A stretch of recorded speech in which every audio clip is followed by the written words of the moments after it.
Fidèles de BNews, bonjour et merci de nous rejoindre sur cette émission Carré Politique. Quelle mouche a bien pu piquer Armand Ganset depuis mardi dernier en tout cas. L'homme est au cœur de la polémique pour avoir tenu des propos jugés xénophobes au cours d'une rencontre politique.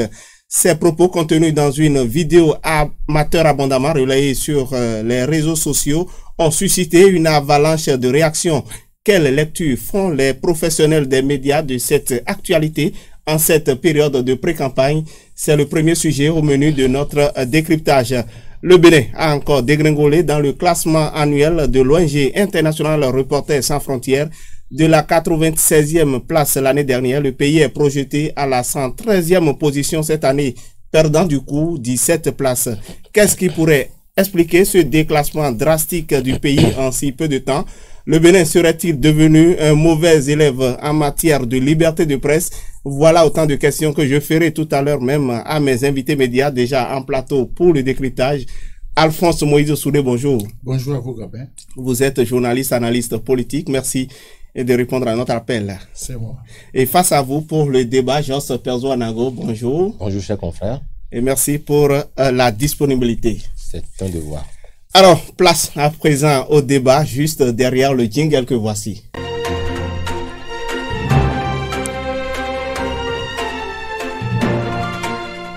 Alors, bonjour chers confrères. Bonjour.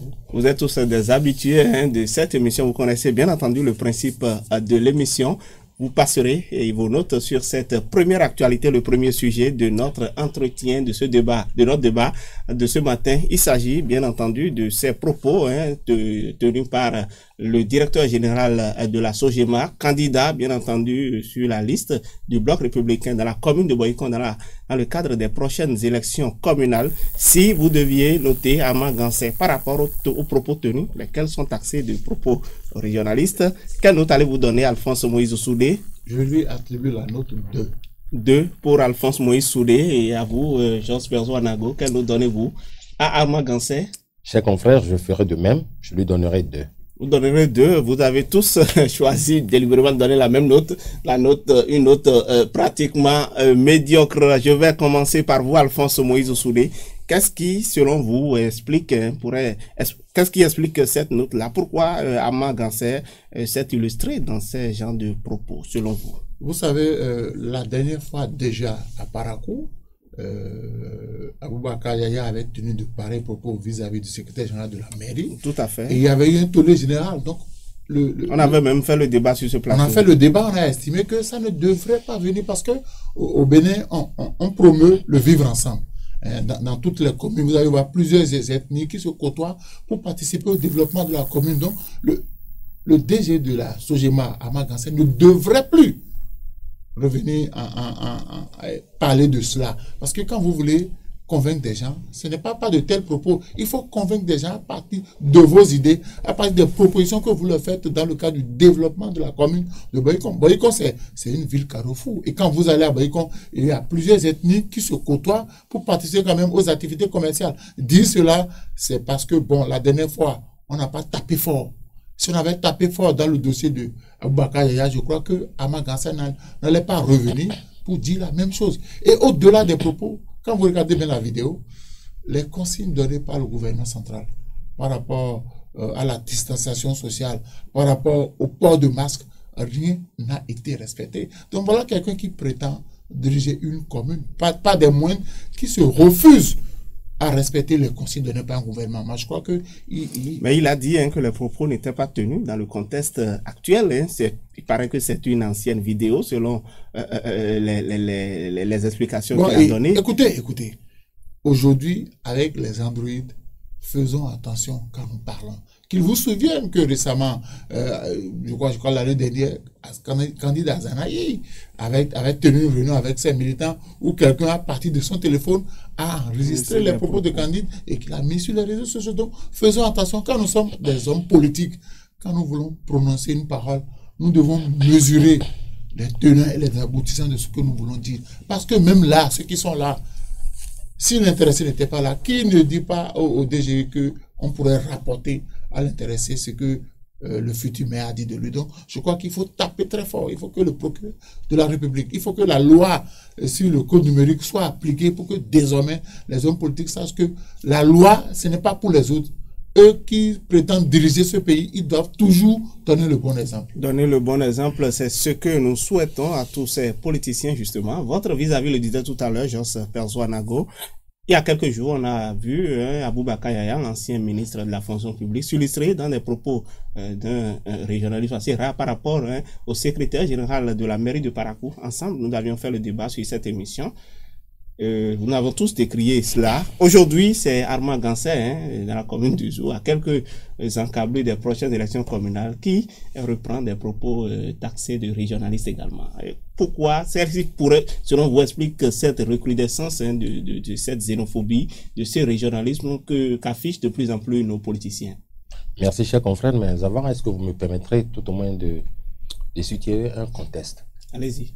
Je ne suis pas historien, mais je me rends compte que nos hommes politiques, pour ceux dont on parle en ce moment, ne maîtrisent même pas l'histoire de leur terroir. Et je ne voudrais pas m'accentuer là-dessus, mais je voudrais me demander si Armand Gansé, dont il s'agit, est vraiment au cœur de l'histoire de la région dont il est censé tenir les rênes. Mais il se revendique de l'ethnie fond. Il a grandi à Boycon, il connaît bien le milieu. Alors là, je le mets au défi. Moi, je ne suis pas de la région, mais je le mets au défi que c'est faux. Et je vais vous dire ceci. Boycon, pour ceux qui comprennent fond, c'est le marché du bétail. Et ce ne sont pas les autochtones qui sont les tenants de ce marché.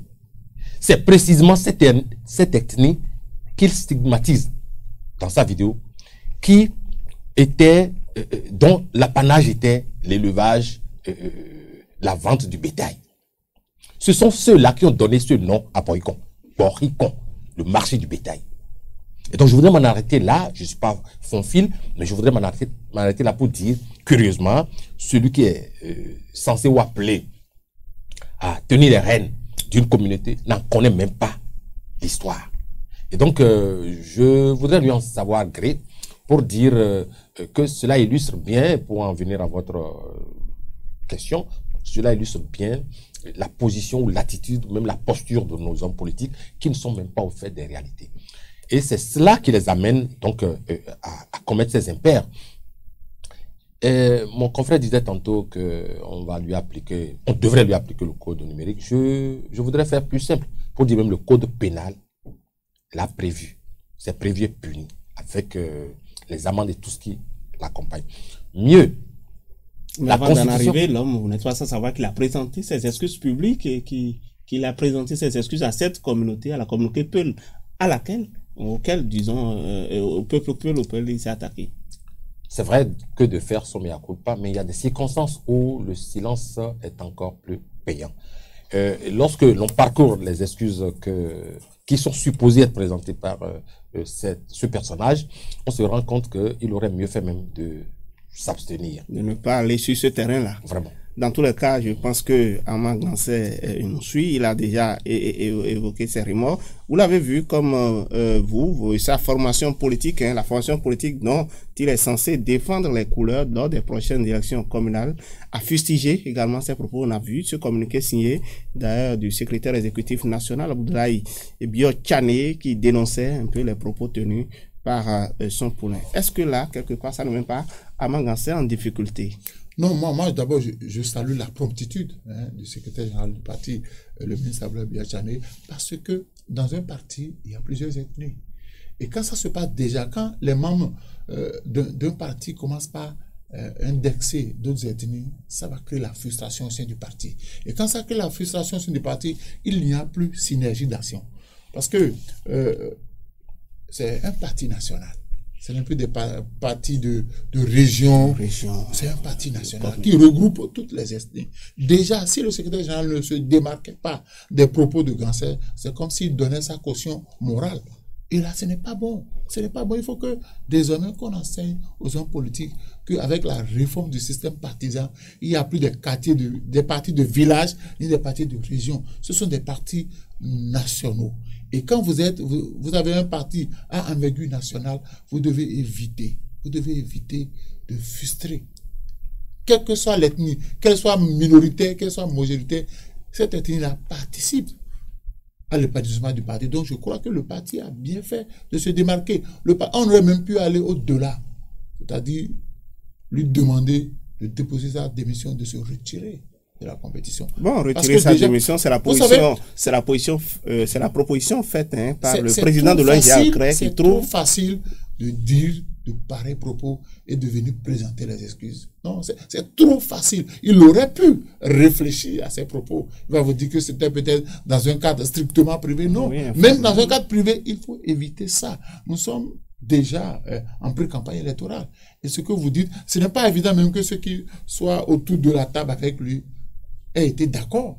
Mais après avoir présenté ces reçus, est-ce que le camp d'en face, parce que nous sommes également dans des intrigues politiques, les gens essayent de faire de la récupération politique de cette actualité-là, est-ce que les excuses ne devraient quand même pas taire cette polémique? Non, vous savez, je vous ai dit, ce sont les deux enfants d'un même père.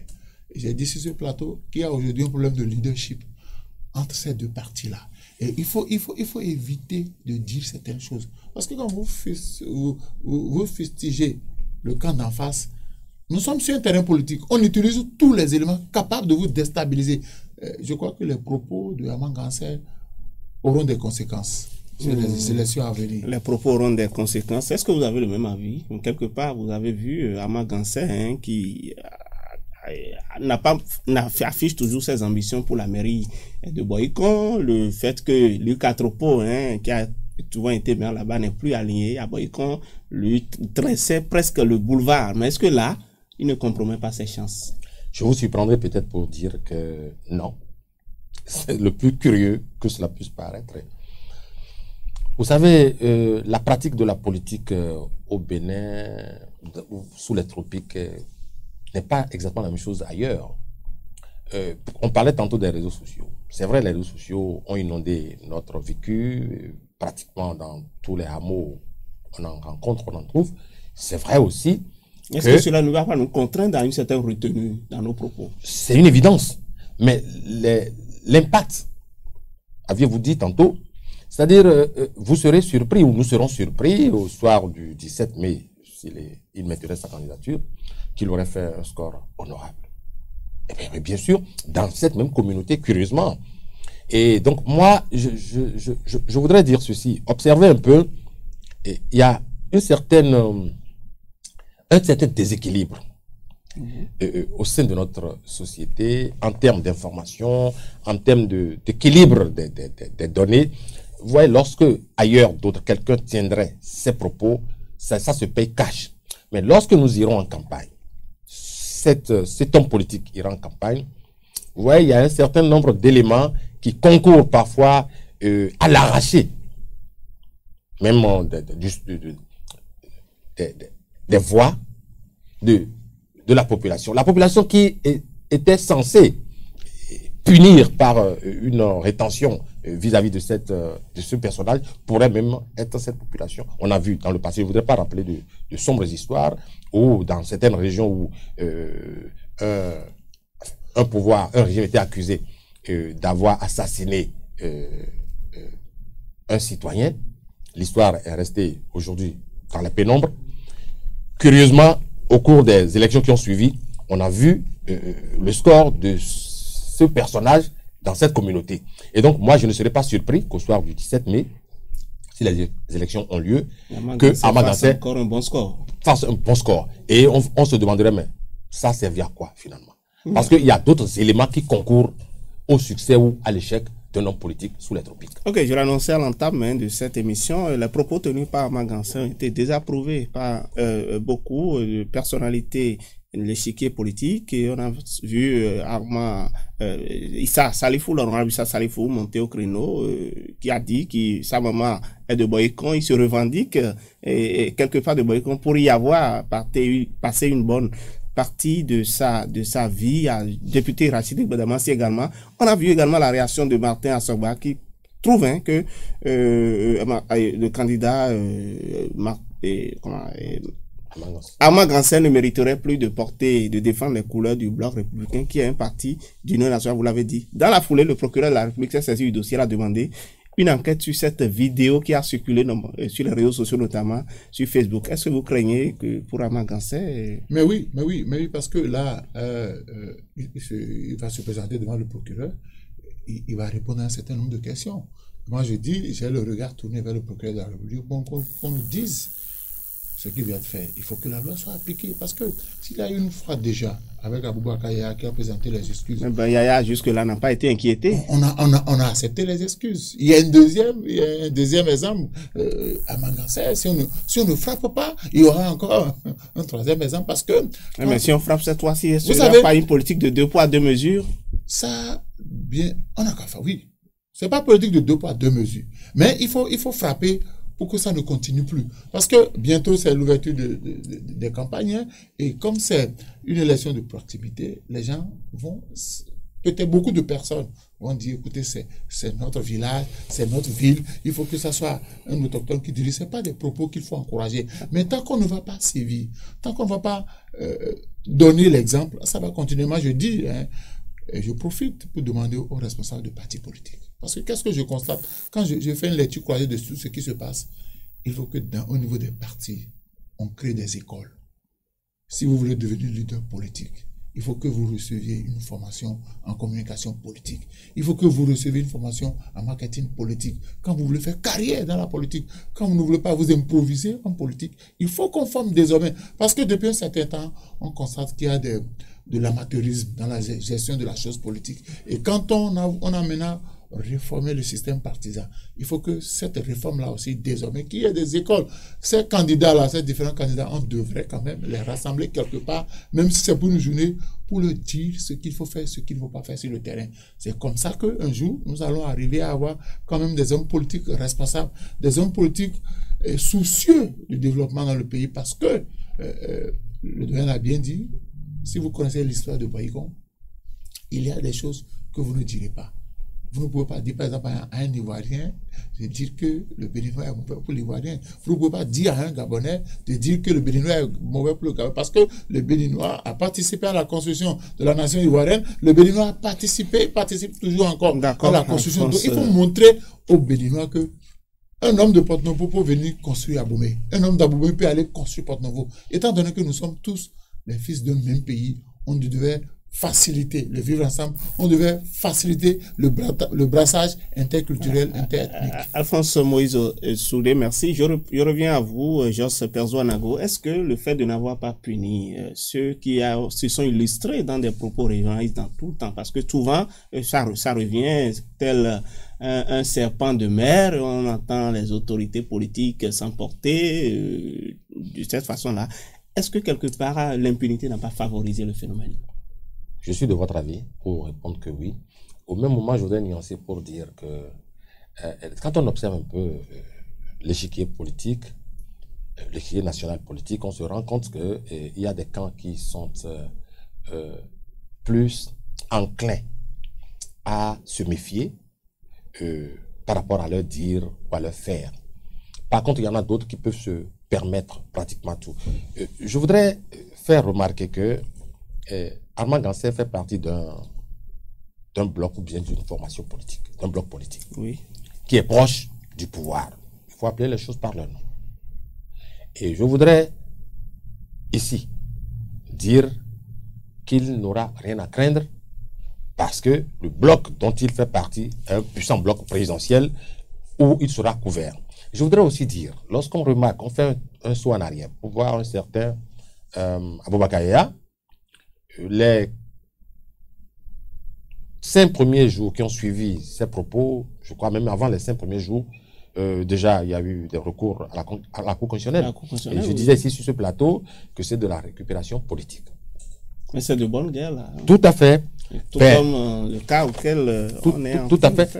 Armand Gansé pourra s'en sortir haut la main dans cette affaire-là. Je ne sais pas que je l'encourage, mais c'est vrai, il y a une question d'impunité là qu'il faut un jour pouvoir résoudre. D'accord, il y a une question d'impunité qu'il va falloir résoudre d'un temps à un autre pour mettre un terme à ce phénomène qui devient de plus en plus récurrent. Nous parlerons à présent de nous, de notre corporation en tout cas, par rapport à la liberté de presse. Le Bénin a perdu encore quelques places dans le classement annuel effectué cette année par l'ONG internationale Reporters sans frontières. Quelle analyse faites-vous de cette position du Bénin qui est passée de la 96e place au classement de 2019 à la 103e position cette année? Alphonse Moïse Soudé. Oui, par rapport... Quelle note donnez-vous à cette actualité déjà? Par rapport à cette actualité, je donne la note 3.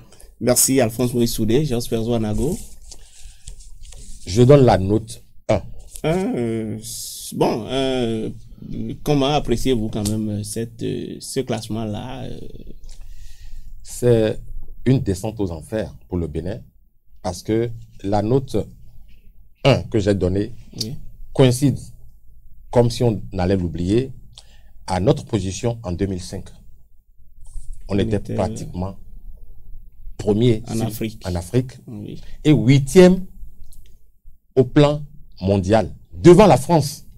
Et c'est ça pourquoi aujourd'hui, lorsque certains se plaisent à dire qu'il n'y a que les Blancs qui nous notent, quels sont les critères de notation, c'est-à-dire ils font semblant d'oublier qu'en 2005, le Bénin était devant la France en termes d'observance des règles en matière de liberté de presse, de protection. Mais lorsque vous ne le faites pas bien et qu'on vous dénote, on vous dégrade, et au moins la banalité ou l'humilité de le reconnaître. Ce sont ces mêmes Blancs entre griffes que certaines personnes ont choisi de critiquer aujourd'hui, qui ont estimé que le Bénin était meilleur. Évidemment, nous étions meilleurs. Donc, dégringoler à cette allure, c'est la descente aux enfers, et j'ai peur que le prochain rapport soit encore plus exécrable que celui-ci. Et qu'est-ce qui, selon vous, explique ce déclassement, cette dégringolade du Bénin? Le sort qui est fait à la presse et à la liberté de presse. Et je voudrais paraphraser, sans trop bien le faire, un grand homme qui disait que s'il lui était donné de choisir entre un gouvernement, enfin, entre un pays sans gouvernement, mais avec la presse pour tout gérer, que lui, il opterait pour ce gouvernement, enfin, ce pays sans gouvernement. C'est dire donc, lorsqu'il y a la liberté de presse et que la presse se porte bien, tout le système de gouvernance suit. D'accord. Lorsqu'il y a la liberté de presse et que le pays se porte bien, tout le système suit. Est-ce que c'est votre avis? Oui, tout à fait. Il faut d'abord reconnaître que cette dégringolade est due d'abord au fait du code du numérique. Oui, ça a été dit déjà dans le rapport. Et quand ce code est là, les journalistes sont contrôlés. Mais la deuxième raison, oui, il y a que des confrères se sont sabordés. Ils préfèrent l'argent. Parce que quand vous prenez 10 journalistes et que 8 disent la même chose et que 2 autres... Mais là, est-ce que ça ne pose pas un problème d'assainissement du Mais c'est ce que je dis. J'ai dit, il y a des journalistes qui se sont sabordés. Si nous sommes 10 et que 8 disent la même chose et que le mensonge est du côté des 8 et que les 2 autres disent la vérité, vous savez ce que ça donne. Aujourd'hui, c'est que il faut d'abord un travail au niveau de la corporation. Il y a que certains ont choisi. Vous trouvez que les associations professionnelles ne jouent pas leur rôle convenablement? Non, ce n'est pas. Ils ont quelle puissance, les associations, par rapport au pouvoir politique? Ils ont quelle puissance? Ils vont faire des plaidoyers. Ils vont faire des plaidoyers pour que les journalistes soient davantage respectés. Mais qu'ils vous souviennent qu'un candidat à l'élection présidentielle avait dit qu'il allait lutter pour que les peines privatives de liberté ne soient plus de mise dans ce pays. Et ça a fait que les confrères massivement ont soutenu le projet de société du candidat Patrice Talon. Malheureusement, parce que c'est ça. Moi, j'ai été heureux quand j'ai entendu le candidat, je crois, quand ils étaient en remise, on rassemblait des gens dans la cour d'un hôtel. On a dit désormais les peines privatives de liberté seront supprimées. Et nous étions d'accord. Mais malheureusement... Est-ce que ce n'était pas une promesse de campagne? Bon, malheureusement, ça donne raison à ceux qui disent les promesses électorales n'engagent que ceux qui y croient. Donc il va falloir qu'au-delà de ce code du numérique qui nous bloque, mais au niveau de la corporation, qu'un travail soit fait. Parce que, ou vous êtes journaliste, ou vous êtes communicant. Vous choisissez votre côté. Mais quand le journaliste se lance dans la communication et qu'il ne vit que par le pouvoir, ceux qui veulent faire du journalisme, du vrai journalisme, sont considérés comme des gens apatrides, des gens qui ne veulent pas que le pays évolue. Mais il va falloir qu'on se retrouve. Et que ce code-là, les hommes politiques, parce que ce sont les journalistes qui fabriquent les hommes politiques, mais les hommes politiques se sont retrouvés à l'Assemblée nationale et nous ont imposé cette loi-là sans que les associations fêtières ne jouent un rôle pour empêcher que ce code numérique-là soit applicable au pays. Malheureusement, on subit les affres contenus dans ce code-là. Oui, on a tendance, Georges Perzo-Anago, à s'en prendre facilement au gouvernement. Ils n'ont pas les conditions pour favoriser la liberté de la presse. Mais est-ce que quelque part, les associations professionnelles n'ont pas une part de responsabilité dans ce qui arrive, étant donné que nous constituons une corporation pratiquement assez ouverte et qui est presque un tremplin pour tout le monde, n'importe qui y rentre et on sort comme on veut. Est-ce qu'il n'y a pas un problème d'assainissement de notre corporation? Je suis tout à fait de votre avis. Et c'est pareil, ce qui se passe ici, on peut aussi le constater en Grande-Bretagne, en France. Il n'y a jamais eu, au niveau de la corporation des journalistes ou au niveau de la presse, l'unanimité. C'est une évidence. Vous allez dans n'importe quel pays sur ce globe, vous trouverez des brebis galeuses. Mais c'est pour dire que je suis tout à fait d'accord avec vous qu'il faut assainir la profession. Dans le même temps, lorsque les pouvoirs ou le pouvoir veut tourner en rond sans être dérangé, il prend toutes les dispositions pour que ce soit ainsi. Est-ce que vous vous souvenez? Mais si nous refusons nous-mêmes de notre côté de jouer notre rôle avec professionnalisme, Alphonse Moïse Le Soulé le disait tout à l'heure, on se vend trop facilement aux politiques, on ne veut pas faire du professionnalisme comme le requiert la corporation, le métier. Et si on le fait ainsi, est-ce que ce n'est pas compromettre un peu? Je suis d'accord avec vous. Dans le même temps, lorsqu'on est journaliste et qu'on se lève un beau matin, on découvre que le procureur de la République a tenu des propos qui n'a jamais démenti jusqu'à l'heure où je vous parle sur ce plateau ici. Vous voulez parler du cas Ignace Sossou, là. Ah ben donc, c'est cela. Et donc, lorsque ces propos sont repris en tweet, une formule mondialement acceptée, et que on vous met au bagne juste après, mais on n'arrive pas à prouver le contraire de ce que vous aviez écrit, prenez alors les deux exemples et dites-moi, chers confrères, c'est vous qui avez la police des questions, mais je suis éberlué de constater que vous faites ça professionnellement, on vous met au bagne, vous ne le faites pas professionnellement et vous êtes bien vu et même accompagné. Donc vous trouvez que la condamnation de notre confrère Ignace Sossou a quelque chose à voir dans ce rapport? C'est unique. Oh, tout à fait.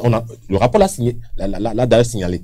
C'est unique. On parlait également de la fermeture de Soleil FM. Oui, tout à fait. Vous voyez un peu, nous nous plaignons. Vous voyez, lorsque, je ne voudrais pas citer des chaînes de télévision ici, mais je dirais seulement des chaînes internationales. Lorsque certaines chaînes internationales parfois s'en prennent à nos États, les ministres ou les citoyens que nous sommes les tout premiers à nous en plaindre. Mais pourquoi tel 24 heures, tel international s'occupe de cette façon de notre pays? Dans le même temps, nous fermons les médias de notre pays qui ont peut-être la capacité de se faire entendre au-delà de nos frontières. Il y a par exemple des télévisions qui ont maille à partir avec le pouvoir en place, des radios qui ont maille à partir avec le pouvoir en place, enfin du moins le pouvoir et puis les institutions qui sont à charge de sauvegarder la liberté de presse, on les ferme. C'est extraordinaire de fermer des espaces de liberté. Qu'est-ce qu'il faut faire selon vous pour remonter la pente?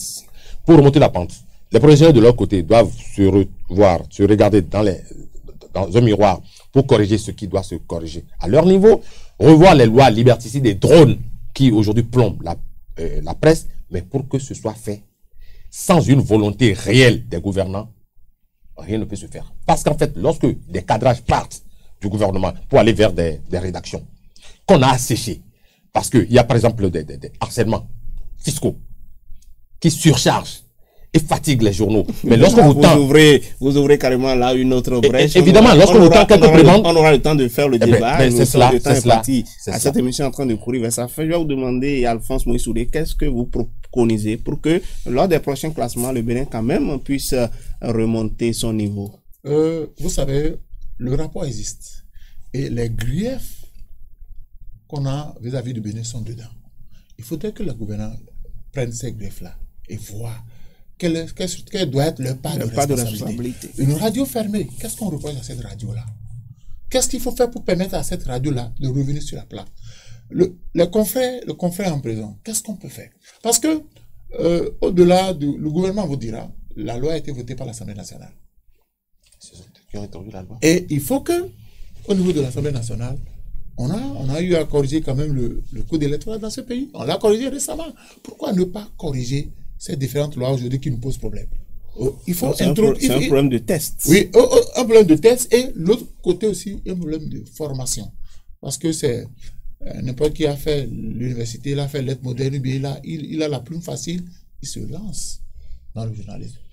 Et aussi, il faut que désormais, les conventions collectives. Parce que le problème, au-delà de tout, il y a un problème d'argent. Le journaliste qui n'est pas bien payé dans sa rédaction accepte d'aller vers l'homme politique, prendre quelques prébendes et écrire ce qu'il veut dans le journal. Donc, déjà, les hommes politiques doivent jouer leur partition, les associations fêtières doivent jouer leur partition, la HAC qui est chargée de veiller à la sauvegarde de réguler. Ce n'est pas, la HAC n'est pas là pour sanctionner, mais la HAC est là pour réguler. Il faut que chacun reprenne son cahier de charge et se dise quelle doit être ma partition pour permettre au Bénin de remonter comme en 2005. Parce que c'est le baromètre de la démocratie dans tout pays, c'est la liberté de presse, c'est la liberté d'expression. Merci. Alphonse Moïse Soudé, je rappelle que vous êtes journaliste, analyste politique. Face à vous pour le décryptage, il y avait Jos Perzo-Anago, directeur de publication du quotidien La Dépêche. Mesdames et messieurs, c'est tout pour ce 12e numéro de décryptage sur votre émission Carré Politique. Retrouvez-nous la semaine prochaine, toujours avec le même plaisir. D'ici à là, passez un excellent week-end et merci de rester fidèle au programme de BNews.